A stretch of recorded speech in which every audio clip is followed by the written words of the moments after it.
Welcome to Defining Dad Bod, where my dad, Coach Alex Van Houten, plus his 14 years of experience to work for you. You should listen to him. Here's Pretty Beast Mode.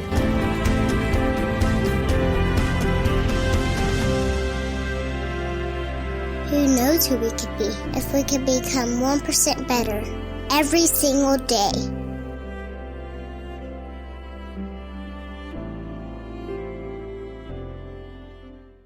What's up, guys? This is Alex Van Houten with Defining Dad Bod. I hope you're doing super well. You're listening to Season 3, Episode 37 of Defining Dad Bod, where we're talking about essential oils to boost the brain and heal the body. This episode has been brought to you by our Better Daily group. Work hard to achieve your 1% better every single day, but don't do it alone. We have an amazing virtual community that runs on an app in the Apple Store or Google Play Store, and we'd love to see you in there. Go to definingdadbod.com/betterdaily to get your screen time working for you rather than against you. That's definingdadbod.com/betterdaily. I'm really excited about our conversation today with Miss Jodi Sternoff, author of the new book, Essential Oils to Boost the Brain and Heal the Body. We have a fascinating conversation about the power of essential oils to activate the body in powerful ways to aid in sleep, recovery, exercise performance, depression and anxiety, and more. And while getting solid information about essential oils is very difficult, especially with regard to research, I know I appreciated Jodi's extensive and unique background, as well as her superhero origin story. And so I know you'll get a lot out of this conversation today. Before we get there, here's your food for thought. My food for thought for you today comes from Gabriel's third soccer game. Gabriel's 5.5, and in our community, 5.5-year-olds get to play soccer in the spring. It's a lot of fun. I was missing something in my life, and I didn't realize that it was watching a bunch of young kids bump into each other as they chased a soccer ball around the field for 30 minutes. The only rules are no hands and don't kick it into your opponent's goal. Gabriel's a particularly competitive little dude, and he's particularly athletic. Side note, fun fact, he actually gets his athlete genes from his mom, because according to 23andMe, I just don't have them. But don't worry, that's never stopped me. He's running up and down the field, kicking the ball, sprinting after it as fast as he can, and every time he scores a goal, he gets a big proud smile on his face. He's got a few fans in the stands, and over the past 3 weeks, he's accumulated some fans who aren't related to him. Makes him feel pretty good. Every time he runs by me on the field, he tells me how many points he's made. Dad, 7 points!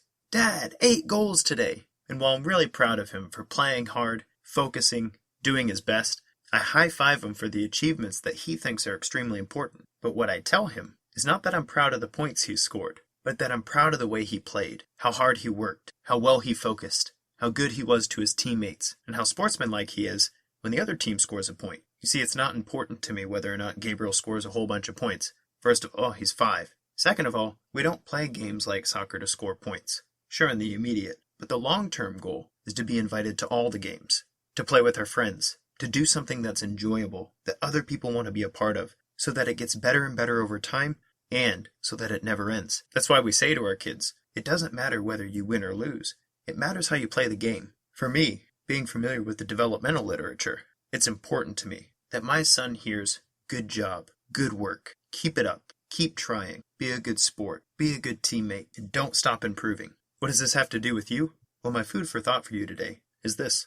There are many times in the work that I've done with clients that they get so fixated on the points that they're scoring that they lose focus on the hard work, the effort, and the overall point of the game they're playing. When that happens, they look at the scale and go, oh man, I haven't lost any weight in the last week. Or why couldn't I deadlift any more this week than last week? You see, the points scored in a soccer game are a really short-term thing when you think about all the soccer games you're going to play in life and how they add to your life and whether or not you enjoy them. Similarly, if you didn't lose any weight this week, but you showed up for your workouts, you ate well, you felt better, you slept good, you showed up well for your kids, your family, and your community, then whatever weight you showed up this week was a good weight. And if it needs to keep dropping, it will if you keep that up. In the psychological literature, this is called a growth mindset. Focus, support, and encouragement around the continual energy and process of betterment, rather than a focus on minute episodes of achievement. Studies show again and again that short-term positive feelings are increased when people are congratulated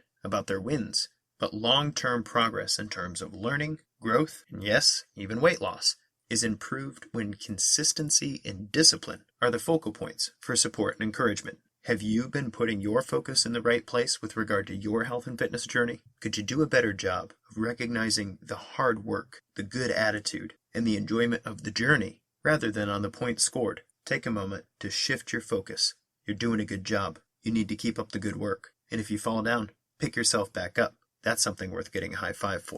I'd love to hear where you're at. Shoot me a message at coachal@definingdadbod.com. That's your food for thought today. I hope it gives you something to munch on.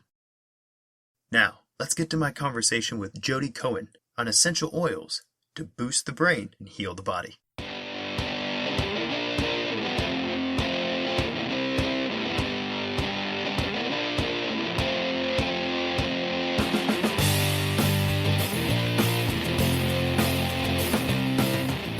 What's up, guys? This is Alex Van Houten with Defining Dad Bod. I hope you're doing super well. I am joined by Miss Jodi Cohen hanging out in Seattle. There's a lot of smoke your way, lady. How are you doing today? You know, it's pretty crazy, but actually cypress oil is amazing for enhancing lungs. And I'm really learning. You never know until something hits you how well oils can support you. Man, this lady, she's like dripping oil. I'm just kidding. You don't look oily. But I'm really excited about this conversation today, though, because when you reached out and you were like, hey, we've got an awesome online resource to help people to get connected to what essential oils can do for them and their bodies. I have spoken about essential oils on the show, but I've not had an expert come on and be able to talk about the ways that these can help people. And you have extensive experience. You've helped over 50,000 people with brain health, with immunological issues that they've helped to, I'm going to say this all wrong, but we're working with oils to enhance the well-being of people. And it's really powerful stuff. I know for myself personally, and I want to have you share your superhero origin story in a moment, but I was introduced to essential oils about 10 years ago in the health and fitness world in two ways, actually. We were at a powerlifting meet and this guy was about to lift this huge weight, like bigger than like three of me, like he's about to lift me right off the ground. But he gets down, he grabs the bar, and just before he lifts, he's like got this like man face on. He's like, "Argh!" And his coach comes over with like, I don't know, some like magic dust on his fingers and shoves it in his face. And he goes, and they go, and then, lifts the bar. I'm like, what in the world was that? And, come to find out it was smelling salts for the ammonia hitting the brain, which actually apparently triggers an intense adrenaline response for about 3 seconds, which I don't recommend, by the way, listeners, if you're trying to hit your 1 rep max on the regular. Let's not use the smelling salts just yet. There's a lot more to it than that. Actually, I was like, what is that? So can, smelling things improve your performance? And so I found an interesting study again about 10 years ago where they showed that 1 drop of peppermint essential oil on the tongue could actually improve performance for an hour. And it was significant improvement, like improve your mile time, improve your 3 rep max, improve your jump, and then also to improve how well you reported the workout made you feel, as opposed to like, I'm dying. It's like, I got my peppermint oil. I'm like a Superman. So anyway, that was my initial experience. And since then I've had a lot of fun, I would say, playing with it. I'm not nearly as well versed as you are in there playing with it, but it's so good to have you on. I want to hear how you got to doing what you're doing as somebody who's traveling around making wellness speeches and teaching courses on how to use essential oils to enhance lives, helping clients through this sort of therapy. So can you talk through how you got to what you're doing and what you love about it? Absolutely. Absolutely. And before I jump into that, I just want to say the reason peppermint oil works so well is because it dilates your veins. So all of a sudden more oxygen can get to your brain and to your body. And so your performance is improved. So just in case people were wondering, why would that work? Yeah, the physiological mechanism is extremely important. That's something we're just starting to catch up to scientifically. Yes, yes. So my background, I was, your typical MBA marketing girl, had my first child who was super easy, thought I was this great parent. And then along came number 2, who was so ADD and nonstop. And I thought, oh my goodness, this is what everyone was talking about. What do I do? So I took every parenting class I could find. I knew all the songs and nothing really seemed to help. And one day, a big group of us went to the zoo. It was someone's birthday. And a good friend of mine was observing my son Max and saying, "Oh my gosh, look at how well behaved he is." And I thought, "Oh, yay, I'm a good mom." And then another mom passed out like Ritz crackers, and suddenly he Jekyll Hyded and ran off. And she said, "Wow, my brother was on Ritalin his whole life, and it turned out he was just allergic to weird foods. You should take him to a nutritionist." And I thought, I can do that. I've done everything else. And our big cue with him used to be to kind of point at our nose and say, "Look at my nose." And, my little 3-year-old could never quite focus. We went to the nutritional practitioner. They said, "Take him off corn, soy, and dairy." We did immediately. The next day, we cued him, "Look at my nose," touching our nose. All of a sudden, he gave us his full attention. And I thought, this is bananas. I've been trying everything and it's food. So I am a lifelong learner. I delved full in. I went back and got a degree in nutrition, was helping other moms with kids like mine. And then my first bottom fell out. My husband at the time suffered from very severe depression and actually needed to be hospitalized and put in an inpatient residential treatment facility. And we'd been together for 10 years at that point, and about 7 of them were me, really walking on eggshells and really trying to make sure he was safe and alive. And the minute I knew he was okay and it wasn't my job to keep him safe, my bottom fell out. I think I had been overusing my adrenal glands for far too long, deficit spending on my energy reserves, and I tapped out. And my kids were 5 and 7 at the time, and all I could really manage to do, I had a job, high-powered job, but I could get them, fed, pack their lunches, take them to school, and then I would come home and literally crawl under the covers, set the alarm for when I needed to pick them up, which clearly wasn't sustainable as a single parent. And everything I tried moved the needle a little bit, but not enough. I knew all the right foods to eat. I knew the right supplements, but it didn't seem to make a difference. And a friend who was particularly concerned about me and knew a lot about essential oils brought over a big box and said, "These are going to help you." And I had been helping other people for long enough that I knew how to assess remedies. And so I used my own assessment technique and realized that there were 5 oils that could help my adrenals. And that confused me at the time because I was used to just, recommending 1, maybe 2 supplements. And then it occurred to me that I could combine them. And so I tested each remedy, made my first blend. I was new to oils. I did it in a shot glass in my kitchen, applied it over, I know, right?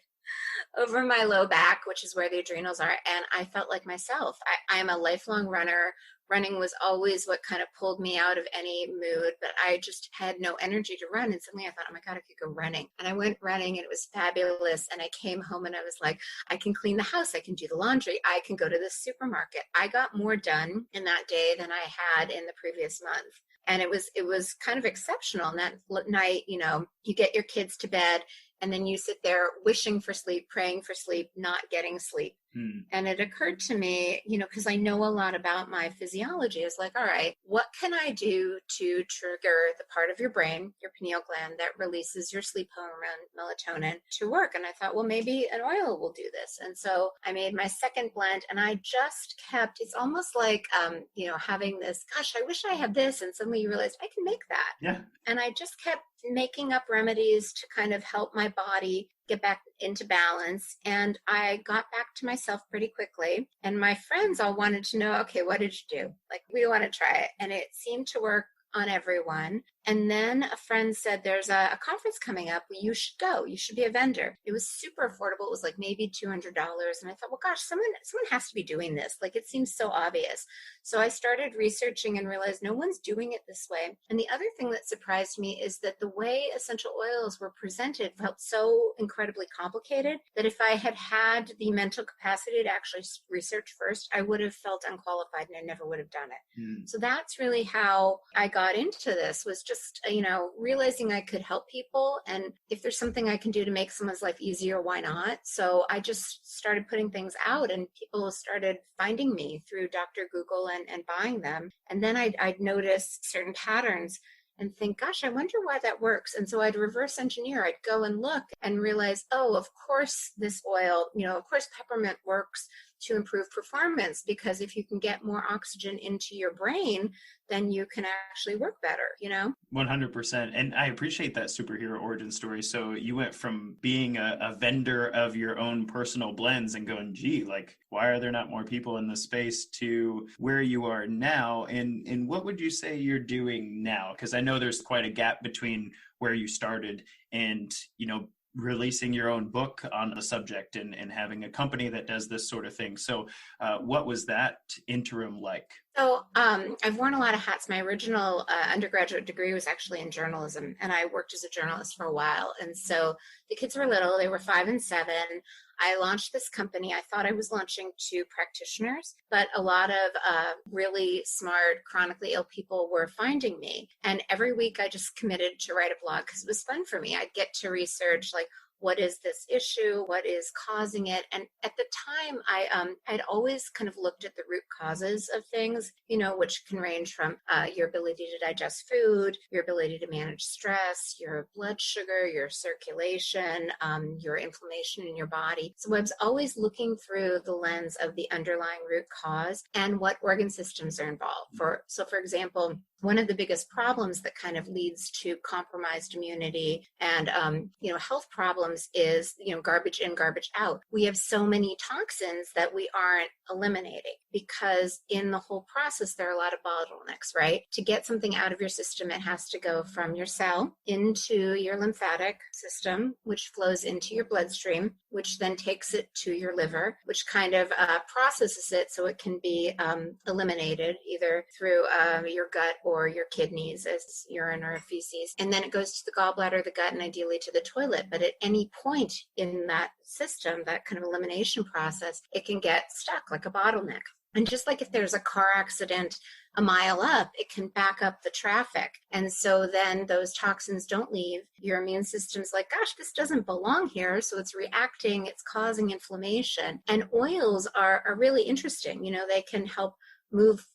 They move fluid in the plant. That's how, water gets from the ground and the roots up to the leaves that can be hundreds of feet in the air. It helps move things in our body. And so I was constantly looking at, given any situation, what's the underlying root cause? And how do I use oils to balance those different organ systems to kind of unravel the bottleneck? And I would just post blogs and people would find me. And at a certain point, I hired other people to help me. I wrote my first book because I got tired of telling people the same thing over and over. Yeah. And then I got to speak at a conference and people really heard me. And for some reason, oils sadly get kind of relegated into this weird, witchcraft, woohoo, snake oil category because people don't realize that it's not like all of these drugs were just discovered in a laboratory. They basically took plants like white willow bark became aspirin and reverse engineered what's actually working in nature that we can then trademark, because you can't trademark a natural substance, and make money from. So plants have always been kind of the healing mechanism. And what oils are is they're just the really concentrated essence of that plant. So a little bit like, that time of your month when your wife gets really, really cranky and they might take like 7 Advil, they're not taking 7 Advil every day. They just need a mega dose for that, 2 or 3 day window. And then they kind of reboot and return to themselves. Oils are a really good tool. They're really concentrated medicine. And so when a part of your body gets out of alignment, it's a really good way to just kind of push it back, so that all of a sudden things flow smoothly. Well said, kind of like a naturally occurring pharmacology. So one of the things that I want to, put in context for our listeners, and then we can talk about some of the mechanisms here, because you are you're particularly passionate about the vagus nerve and being able to work with that in terms of oils. And I think that'll be very relevant and helpful to our listeners here. But one of the things that I talk about frequently with regard to our microbiome, which is the bugs in our gut and whatnot, is how plant polysaccharides and polyphenols are feeding the microbiota in our gut and kind of helping the good guys win, and it sends signals to the body that allows them to do their job a little better on the inside of us. And what's interesting is essential oils basically fall into a similar category. Not that they're speaking specifically to the microbiome, but the compounds in oils can speak directly to our brains through our olfactory system. And I want please correct me if I say something stupid here, but as I understand it, our olfactory system, that's when you smell, if everybody takes a deep breath, they smell all of the flavonoids in the air, right? Grandma's cookies. Can I get an amen?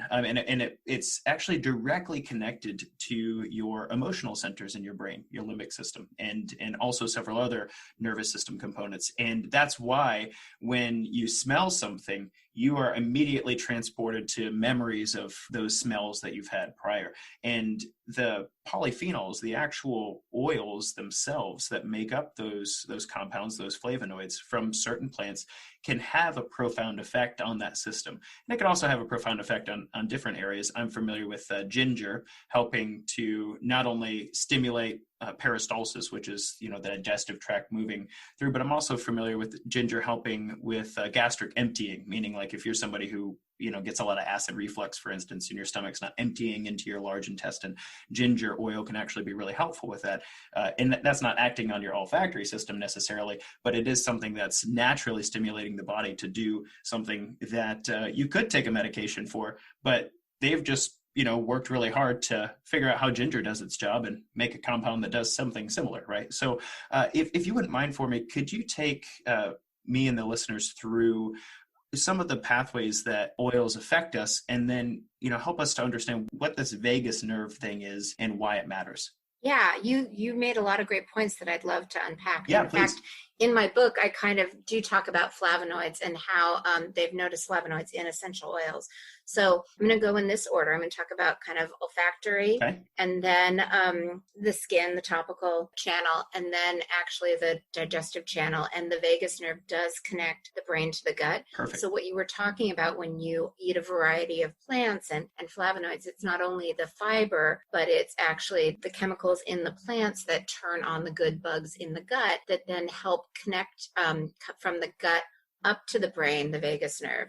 So for the olfactory channel, it's really interesting because what we're really trying to do is get the good things into our body, right? And get the bad things out. And the main ways that we do that is through our digestive system. But that relies on, to your point, the stomach acid, the pH in your body needs to be the right temperature to really break down your nutrients and make sure that they're assimilated properly. And then on the way out, the liver is trying to pull out anything that could be poisonous or damaging. And so you have these kind of obstacles to getting things through your gut and absorbed into your bloodstream so it can actually benefit your body. The olfactory channel, smelling things through your nose, is the fastest way into your body. And scent the reason that scent goes directly to the limbic system in your brain, the amygdala, is because it keeps us safe. Our main job is to survive, right? So the sense of smell was actually a safety measure. You could smell food and water if you needed it, or you could smell fire or predator odor to actually keep yourself safe. So that's the fastest way to get messages into your amygdala, which almost is your automatic reaction. Like the way it's described, if you're walking in the woods and you think you see a snake, you will jump back before you even register that it's a snake. That's your amygdala. And then it checks with kind of the executive function part of your brain, your prefrontal cortex, and says, wait a minute, is this a snake or is it a stick? And then you realize, oh, it's a stick, I'm good. I don't need to have a reaction. But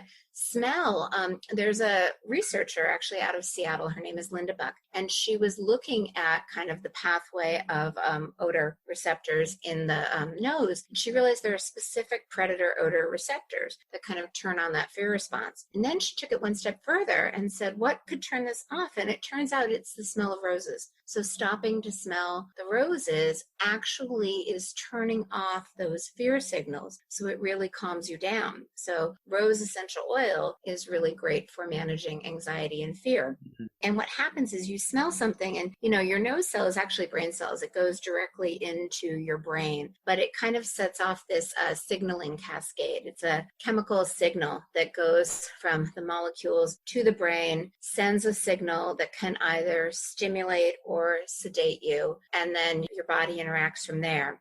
Topical application, putting something on your body, is a really fast way to get into the bloodstream, especially if you think about like the common points where you put perfume, like your wrists or behind your ears. Those are areas of high blood flow. And so it gets into your skin even faster. If you take a hot bath or you exercise, you're improving blood flow and then use oils. That's going to amplify how quickly it gets into your system. But there's a lot of research that it can get into your bloodstream within 5 minutes. And especially, if you're using any reflex points or acupuncture points, there are certain, like for concentration, actually, these points on your temples, kind of on the sides of your head, those are really good reflex points for helping you to focus and concentrate. So say you need to pay attention, or you're trying to get your child to focus on their homework before dinner.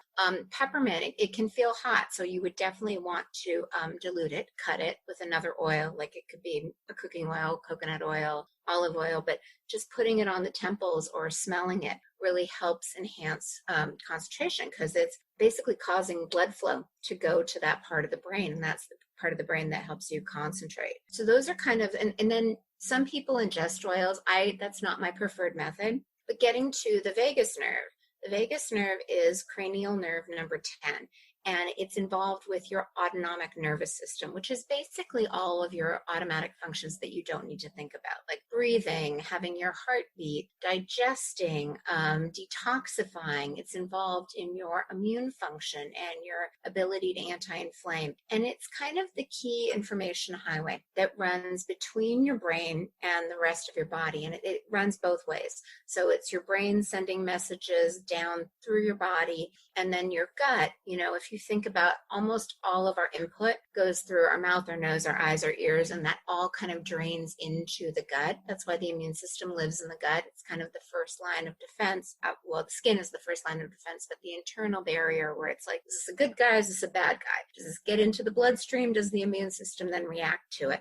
So the vagus nerve is very involved in that mechanism. And just so you understand kind of from an anatomy perspective, it starts at the base of the brain, the very back of the neck, and then it splits and divides. It goes along both sides of the neck, and it wraps right behind the earlobe. Like if you were to put your finger behind your earlobe and feel that bone, that's your mastoid bone. That's where it's actually the most accessible to the surface. And then it kind of winds through your facial muscles, your larynx, your lungs, your heart, every organ of digestion, every organ of detoxification. And what's important about this is that it's sending signals both ways. And if you think about like a highway, right?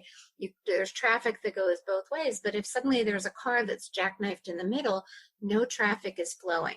So if that signaling gets messed up at any point, all of a sudden you have these crazy symptoms, right? Like digestive dysfunction. In fact, any kind of constipation or digestive dysfunction is really an early signal that your vagus nerve just isn't firing. It can make you feel anxious, can make you feel depressed. If there's congestion in the neck, it can lead to symptoms like tinnitus or vertigo.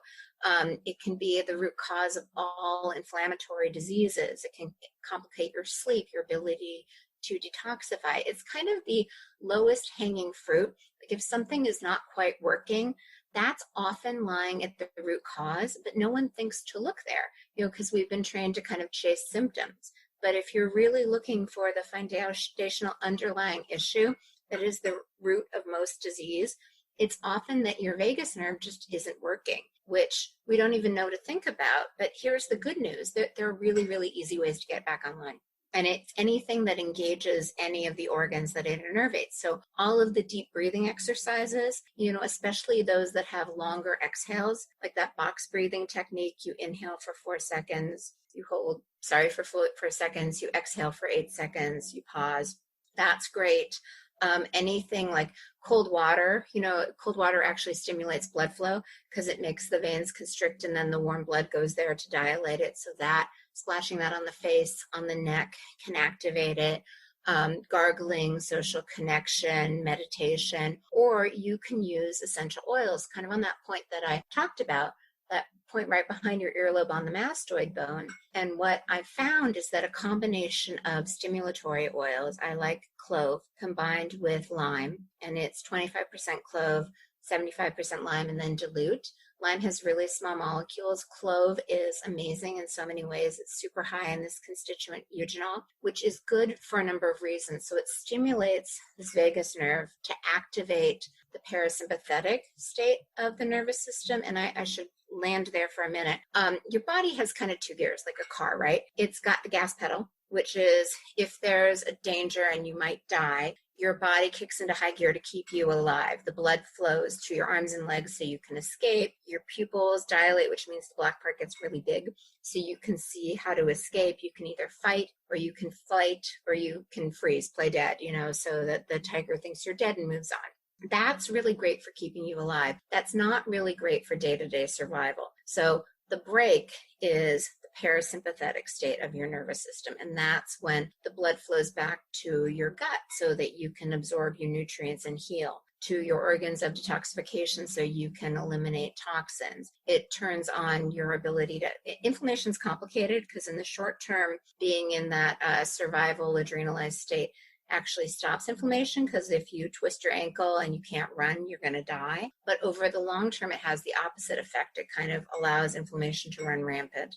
It turns off your immune system so that you have all these bugs that are kind of growing in your body under the surface. So basically what I found, and this is what I talk about in the book, is oils are a really good tool to use for a number of reasons, because they're able to access very specific parts of the body and perform very specific functions. Like your brain is protected by what's called your blood-brain barrier.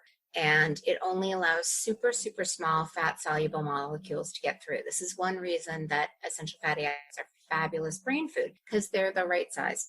They're small and they're fat-soluble, so they actually get through the door and can help you, whereas other remedies cannot. Like you actually can't do chemo in the brain because the molecules can't get through. So oils are this fabulous tool because they actually go through into the brain and then can help to activate the vagus nerve, calm inflammation, support when you're sleeping, like housekeeping waves and things like that. So you have said quite a bit that I want to make sure that I highlight for the listeners here. First, you were talking about the different gears of the body, and we've broken that down on the show a few different times. I like to say that the parasympathetic nervous system is your rest and recovery, so that for the long haul, you can keep, surviving and having kids and all that good stuff, right?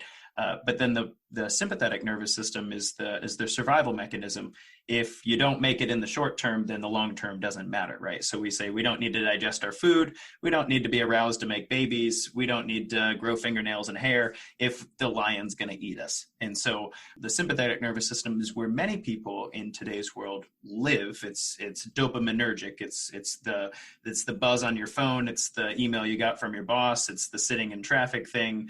And those things tend to, they seem like lions to our body now, since we're not running from lions regularly, right? And so for many people, the ability to activate the parasympathetic nervous system, that rest, that long-term recovery, the digestive function, those sorts of things, it's lost on a lot of people. It's like a lost art or lost skill. And if only there was a pill for that, wink, wink. And so what you're describing is something I hope to get into, especially when we talk about sleep in a bit, is being able to activate the parasympathetic nervous system at will, which is something, Tibetan monks have been doing for thousands of years, but, the modern day person may or may not have 30 years to devote to a meditative practice to get there, right? And then, screaming kids notwithstanding, and emails from your boss as well, right? So that also said, you mentioned a mixture I'd like to just talk a little bit about, because when you said, hey, a stimulating thing, like, I was like, ooh, what do you got? Because I'm a high energy, hyper individual who loves this sort of thing. But the clove and lime mixture, I think that's a lot of fun. I haven't heard combining the two and connecting that to the parasympathetic nervous system. There's got to be a story there. How'd you come up with that? Oh, yeah. So I am also a highly adrenalized person who really yoga was kind of the only thing that I found that slowed my mind down. And especially when the kids were so little and you couldn't even go to the bathroom and get a break. And so I started hiring a babysitter to go to yoga at least twice a week for my own sanity. And I kept, yeah, I know, right? And I was fortunate. There's an amazing studio here in Seattle called Hot Yoga Queen Anne, and the instructor was obsessed with the vagus nerve and the parasympathetic state. And she kept talking about like that was what yoga is really doing and why you're really able to delve into calm. And so I became slightly obsessed with the vagus nerve and how do you activate the vagus nerve. And so when I was going through my initial like discovery experience with oils of, oh, I wonder what else I could do. I originally thought like, oh, you're trying to calm the nervous system. You're trying to relax the vagus nerve. So I was playing with all these sedentary oils, you know, like chamomile and lavender, and it wasn't working. And then I think I heard something. I was reading a Mark Hyman book, and it said something about like stimulating or activating. And I'm like, why don't I try an activating oil? You know, clove is super. There are a lot of really stimulatory oils. And one of the things I liked about clove, I'm going to talk about vagus nerve toxicity in a second, but I was reading a lot about how, you know, the neck is kind of the bottleneck in the body, right? If you think about it, we've got structure like bones, we have lymph, we have the vagus nerve, we have musculature, we have blood vessels, we have all these things going on in kind of this tight space. And if one gets kind of inflamed, it's a little bit like sitting next to a super obese person on the airplane, like good luck getting the armrest. It just kind of compresses, the other pieces. And so helping with drainage and basically anything you can do to make sure that there's flow in the neck channel. But one of the reasons that things get congested is that we have all these toxins in our mouth, you know, including potentially amalgams and fillings and cavitations, and that drains along the jawline on your trigeminal nerve and kind of intersects the vagus nerve. So it becomes a bottleneck. So these toxins are trying to leave your jaw and leave your body, and suddenly they start getting uptaken by the vagus nerve and cause inflammation. Well, clove had been used in dentistry throughout the years to help clean the mouth and detoxify the mouth. It was an intuitive hit, but then it was this interesting, like, I wonder if I can do that. But I wanted to make the molecules really small so they could get through the skin. So I just started playing with different things. And once I kind of nailed the right combination of clove and lime, it was like, boom, it was like a Valium. I'm like, oh my God, this is what I feel like when I'm in Shavasana. Like, I love this. Wonderful. I appreciate that story. That's great. And for those who don't know Shavasana is the corpse pose. It's where you get to lay down at the end of your practice and try not to fall asleep if you've done a great job. Yeah, but it's like a runner's high. You know, you've been doing, I like hot vinyasa flow. So you're moving, you're sweating, and then suddenly it's like, you know. Yeah. So actually what you're describing there, just so the listeners understand, exercise is one of the ways that you can force a parasympathetic response. So if you've worked yourself very hard, the natural response of the body to an intense stressor is to immediately relax, right? And I've spoken about this before on the show when I've talked about your recovery window, that sort of thing. But that like sigh at the end, you know, you finish a long run, you finish a good weightlifting session, you finish some yoga, if you like to cycle, that sort of thing, you do something intense, and then there's that rest or respite at the end. And that is, as you said pretty aptly, it's not actually the relaxation of the nervous system. It's the stimulation of the parasympathetic response of the nervous system. And so it sounds to me like you've unlocked a nice little life hack right there, a little biohack to stimulate the vagus nerve with the oil. So thanks for sharing that with us. Clove and lime. I'm going to remember that. Yes. I'll send you a sample. Oh, wonderful. Please do. Yeah. I'll send you my address. So I did want to get into essential oils in the brain. We've kind of been talking about it specifically through the vagus nerve, but one of your passions and one of the things that you've been working with specifically with people is, I want to preface everything we're about to say here with neither myself nor Jodi are doctors. We're not working to treat medical issues with a medical diagnosis or prescription here. But many people who are claiming a brain disorder or a mental health disorder, there is clinical depression, there's clinical anxiety, there's clinical ADHD there that have been treated pharmacologically. But then there's some people would say, you know what, I'm just going through a really hard time. I'm worn out. I'm not quite clinically depressed. I don't need to be treated in these ways, but I know something's not right. I don't feel like myself. It's like I'm walking through a cloud all the time, or I'm overly anxious compared to how I know myself to be or how I normally be, right? And I don't need to be prescribed a barbiturate. I just need to take the edge off, right? And some people self-medicate with, I don't know, alcohol, marijuana, too much sleep. There's all kinds of things, right? But that said, you have a particular passion for helping when people are in that space. And I would love to talk through that with you. What kind of things have you seen in the past, and what kind of things are you particularly passionate about helping people with, and how did you get there? Yeah. So, to answer your first question, I work with a lot of clinicians. I have about 10,000 clinicians who are using oils, and we're always looking for like constellations of symptoms and patterns. And one friend actually said it really well. She was like, people come in with all these diagnoses and they're just data points. Because what it really is there are a group of imbalances that once you kind of heal that imbalance, the symptoms go away. And that's what I really try to get into in the book, which is balancing the nervous system, the vagus nerve, which we talked about, balancing sleep, making sure that there's flow. So the good things like oxygen can get in, the bad things like toxins can get out, making sure that your immune system is turned on and working with you, and then just making sure that you have the energy to heal. And then addressing, and oils are very well suited for those 5 core issues. To kind of address your other points. So, I'm the mother of 2. My daughter is 16, and my son was killed in a car accident 2 years ago. I'm very sorry. It was August 27th, 2018, and they were kind of going on a road trip. They were going to go whitewater rafting before starting 7th grade, and they never made it to their destination. And two of his other friends passed away as well, and it was horrific. And yet, I knew there's a lot of research that trauma in childhood basically activates the sympathetic nervous system and then leads to health issues as an adult. And yet I had done enough research on that I knew that if you had one stable parent in your life, you were going to be okay. And sadly, my son's father was the driver and wasn't really in a position to be that strong person. So I decided that I needed to find a way to kind of be that person for my daughter. And what that meant was, no matter what was going on externally, and there was a lot to deal with that I would never have, it wasn't on my bucket list. I wouldn't have signed up for that. But I quickly realized there's a Holocaust survivor, Viktor Frankl, that I had always been impressed, with how he navigated the Holocaust. And his kind of famous quote is, "Between the stimulus and the response, there is a pause." And what that meant to me is that you have no control over the external circumstances that you may not sign up for, but you have complete control over how you choose to respond. And when you're in that fight or flight, survival, back against the wall state, one of the things that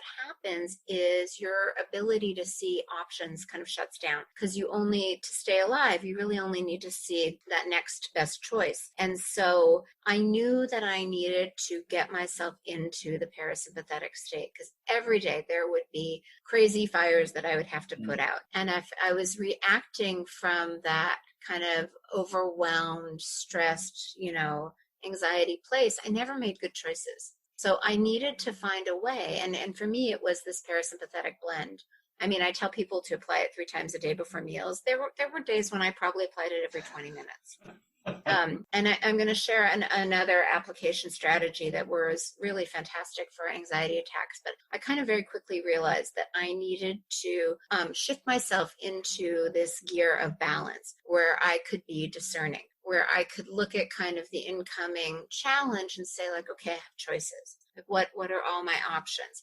And once you can kind of delineate your options, sometimes you think things are completely black and white, and you can go to a place of anger or a lot of emotions because the choice that you want isn't an option. But once you stay calm, all of a sudden you can realize you have a lot of choices, and that makes you feel safe and is very empowering and kind of gets you out of that victim mindset. So I guess my why, which is part of what you asked, is I feel like I like that quote of, the people that walk out of the flames carrying water for those who are still burning. It wasn't like I woke up one day and knew all the answers. This has been a 2-year journey. And some days I was really proud of the way I navigated, and some days I wish I could, travel back in time and do over. But the biggest takeaway, the consistent theme for the days that I felt like, I'm grateful for the way I showed up today, was being able to balance my nervous system, because once that was balanced, my reaction was much more in line with my core values and my integrity. Well said. I'm sorry to hear for the trauma that you've wrestled through, but also the light in me recognizes the light in you, as they say in yoga. Namaste. Because that sort of spirit is the kind of way that, other people who have been wrestling with something along those lines can actually, see the way forward. So thank you for that.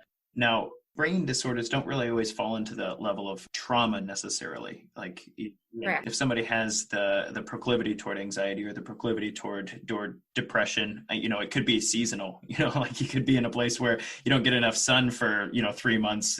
Colorado winters seem to last for 9 months sometimes, and in that state you can be very down. It might not be like a traumatic issue. So in your book, specifically the one that's coming out here very soon, is Essential Oils to Boost the Brain and Heal the Body. There's some of the things that you're talking about in there regarding very specific symptomatic things. So if you wouldn't mind for me, can we talk through about 3 or 4 of those primary symptomatic things and some of the ways that people can go about handling those better? Yeah, and I'll start with anxiety because, I think it's like 40 million Americans suffer from anxiety, 20 million from depression, and those two are correlated. And it kind of gets to the amygdala, which we talked about earlier. So the amygdala is part of your limbic system, and it's the first responder to anxiety. And what can happen is it can kind of start to overreact. It's called amygdala hijack. And what's supposed to happen is it's almost like, a parental relationship, like you both can't be crazy at the same time, right?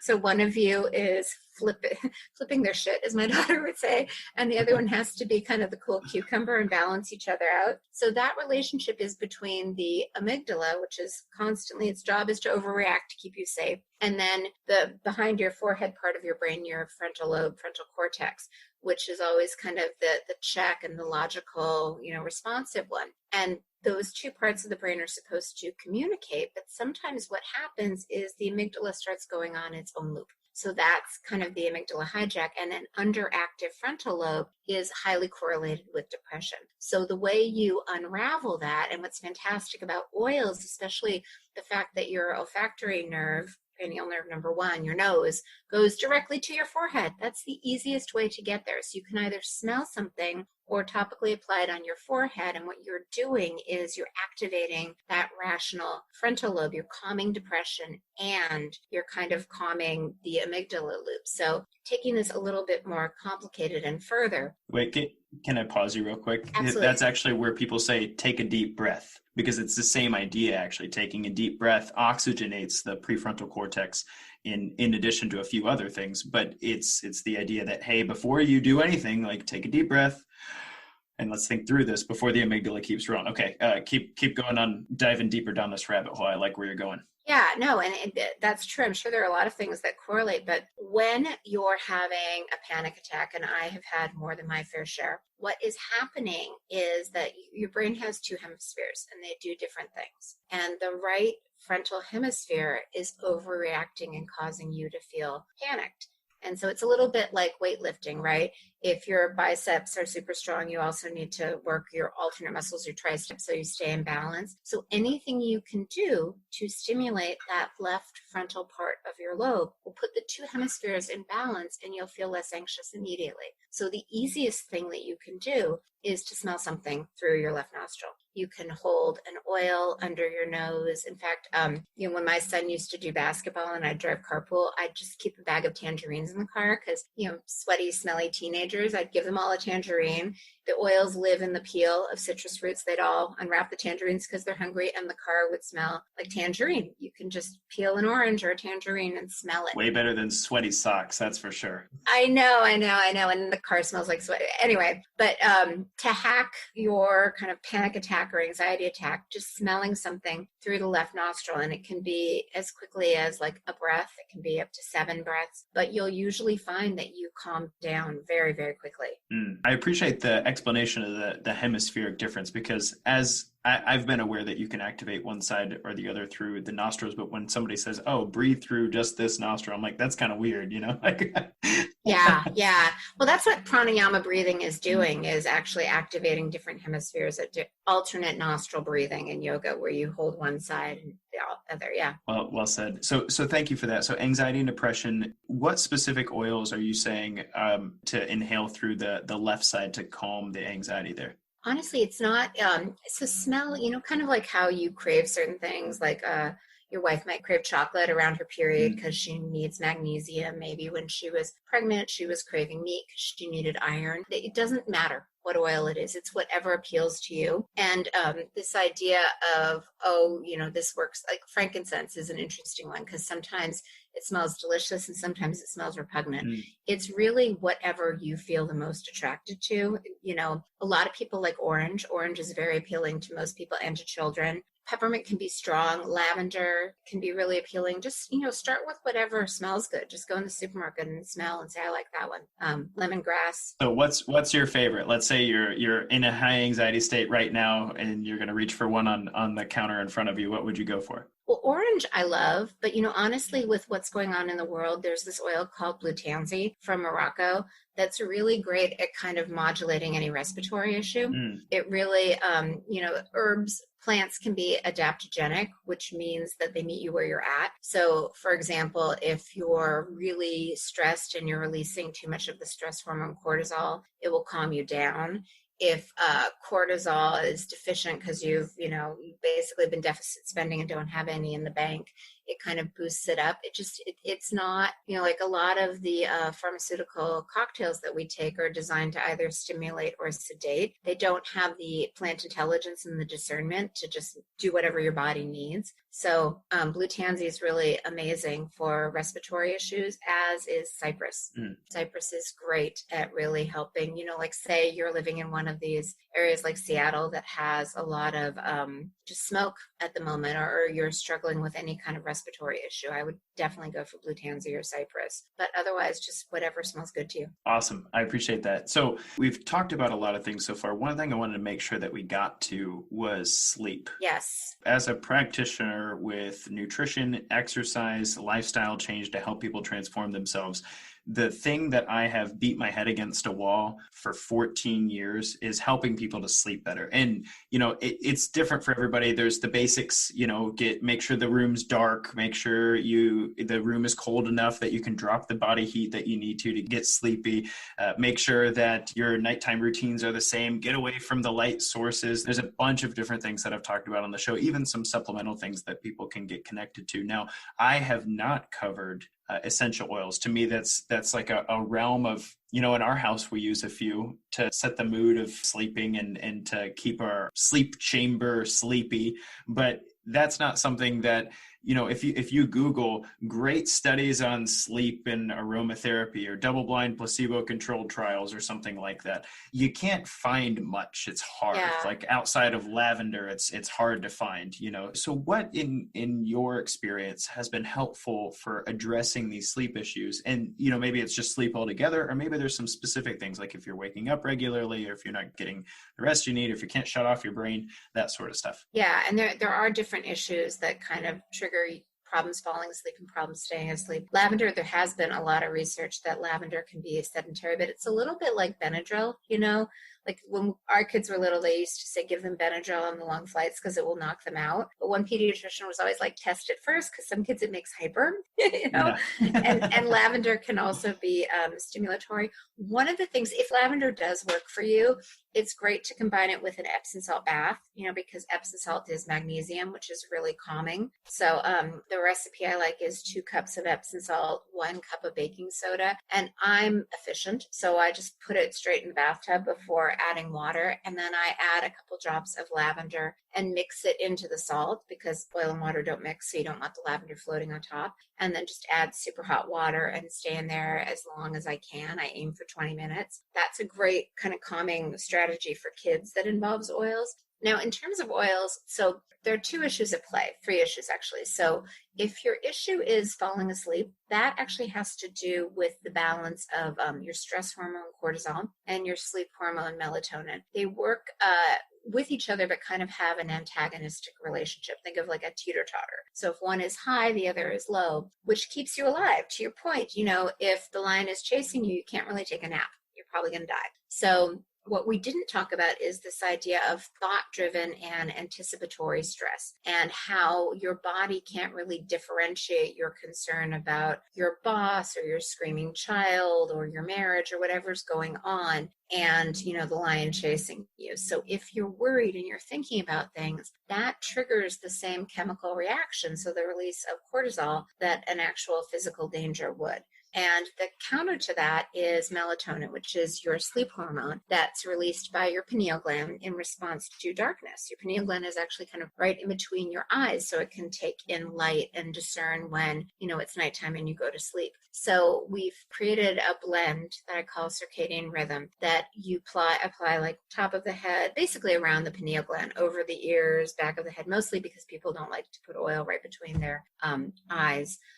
Where their eyebrows would meet, and it triggers the pineal gland to naturally release melatonin. A liquid form of melatonin can also do the same thing, but it helps to elevate your melatonin levels so that you naturally fall asleep. So that's if you're having trouble falling asleep. If you're waking up in the middle of the night, it can be a couple different issues. If you're waking up around 1 a.m. and you're wide awake, that's often what's called nocturnal hypoglycemia. It's a blood sugar issue. And what could be happening is that your blood sugar dips too low, and so your adrenal glands release kind of immediate sugar to keep you alive. And then if you think about how your body processes it, it's your pancreas that helps release the hormone insulin that then carries the sugar into your bloodstream. So when you're super awake, you could go clean the kitchen, get work done, do laundry. What you can do to kind of help yourself fall back asleep is support your pancreas. And the best oil for supporting your pancreas is rose geranium. And it smells a little feminine, but you can just put a drop on a cotton ball and stick that in your pillowcase. And then if you wake up, just smell it, and it will help you fall back asleep more quickly. The other nighttime wake up that's common has to do with detoxification. So that's usually around 3 a.m. You might have to get up to use the bathroom. It might not be that hard to fall back asleep, but anything that you can do to proactively support your liver and your gallbladder, and that can be oils like white grapefruit or helichrysum. Castor oil can be very good for supporting the liver and the gallbladder. It's messy, so you can put it on with kind of a t-shirt that you really don't care if it gets stained, and then just add a drop of oil. The other thing that helps is this thing called binders that is not an essential oil, but it's just charcoal or any kind of material that grabs onto toxins so that they're pulled out of your body and don't recycle and cause more work for the liver and gallbladder. Thank you for running through those, because that's really powerful. When my wife first started diffusing oil in the bedroom and stuff, I was like, oh, this is kind of nice. And it was funny at one point, our second son was born, and so she had to do the breastfeeding thing, and so every once in a while she'd leave the room, and I'd always wake up with her pillow. Yeah. Just the smell, whatever it was she was rubbing on her neck. I was like, oh, this helps me sleep like a baby. Just give me my pillow back. So I appreciate you running through those, because if we could help people sleep better by just having this conversation, that would make an enormous difference in immune function, in recovery, and stress response, and muscle growth, and fat loss, and all of the things that people care about in health and fitness. It would fix a lot of things. So thank you. I agree with you. I think that if you're not sleeping, it's really hard to heal, because it, there's a rhythm of everything in your body, and it kind of aligns with your ability to sleep. Yes, well said. So we've had a great conversation here. I'm looking at the time. I could talk to you for hours about this sort of thing, but I guess that's why you wrote a book about it. So I wanted to give you an opportunity to, one, I'm not the perfect interviewer. So if there's a question I should have asked you, I'd love for you to tell me what that was and answer it. And then I also like to make sure my interviewees have the last word. So I'll put the link in the show notes below, how people can get connected with your book. And again, that's The Essential Oils Oils to Boost the Brain and Heal the Body. It's a powerful book. I'm really looking forward to the release given this conversation. That said, what should I have asked you, Jodi, that I didn't? And what would you like to leave our listeners with? Well, since it's for dads, I want to make sure I don't like to use oils on children under the age of 18 months. I think they're really powerful. So I just, be very careful. And my favorite way to apply oils is the bottom of the feet, because 2 reasons. The skin is super thick, and so you don't always need a carrier oil. You can never make a mistake doing it that way. And there are a lot of nerve endings down there that just help stimulate things and get things into the body. So if you're thinking about, maybe this makes sense to you, maybe this is something you want to try with your kids, just giving them a little foot rub, before bed with oils. And there are, we're kind of in cold and flu season. There's a blend. Some people call it thieves. I call it immune support. It's just kind of hot oils that you can put on your kids, the bottom of their feet, that just really help boost their immune system, because sick kids are hard. No one likes to be sick, but when your kid's sick, it really puts a cramp in your plan. No joke. I would rather be sick than to handle my boys sick. Yeah. And that says a lot. I'm a big baby when I'm sick. Everyone is. We all are. So you actually said something fascinating to me. I'm gonna be like just shamelessly selfish here. My little guy, we have a 5-year-old and a 1-year-old. He'll be 2 pretty soon. But my 5-year-old goes down like a shot. Like, you lay him down in bed, he's out, done. And he wakes up bright-eyed and bushy-tailed, super happy camper at 6 a.m. You have to get up early with him, but he's bright-eyed and bushy-tailed. My second, though, that little booger, you lay him down, he's got this weird, giant surge of energy at bedtime. Let's just do everything and jump off of my crib and, yell at the top of my lungs and stuff. And then, he wakes up, it's like a train ran over him. He's just angry for the first 45 minutes of waking. It's like, man, you're crazy. You're like a frat boy at 1 year old, So you mentioned doing a foot rub beforehand, and that's something I would love to implement. So do you have any suggestions about putting down that little booger? Yeah, I would honestly, because the more it's funny, we really do know what we need. There's people who believe in intuitive eating, and I think there's something to that. I would let him pick. I would say, let's make this fun, and, maybe give him lavender, orange, lemon. Citruses are really calming, and just let him pick his preferred one. And then you can, make it, you can read him a book while you rub his feet. You can sing a song. That'll be a fun You can play, I don't know if you guys ever play Rosebud Thorn, what was your high, what was your low, what are you looking forward to tomorrow? Just kind of personalize it and make it a ritual and see if that helps. Thanks, I appreciate that. I'll let you know how it goes. Okay, cool. So Jodi, I want you to have the last word. I sincerely appreciate all the information in this particular episode. It's going to be really powerful and help a lot of people. But I would like you to have the last word. If my listeners don't hear anything else from you today, what would you like them to hear?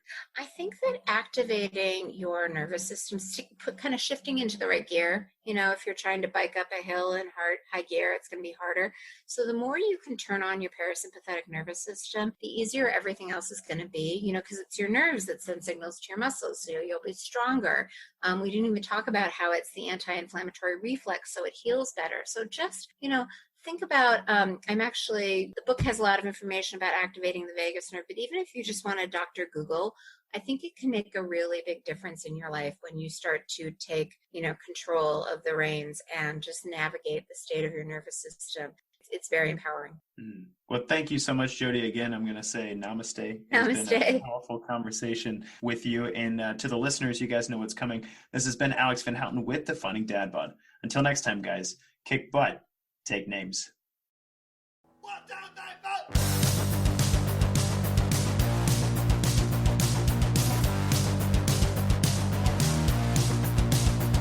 The free, practical advice and conversations here remain unbought and unbiased, thanks to the support of Better Daily.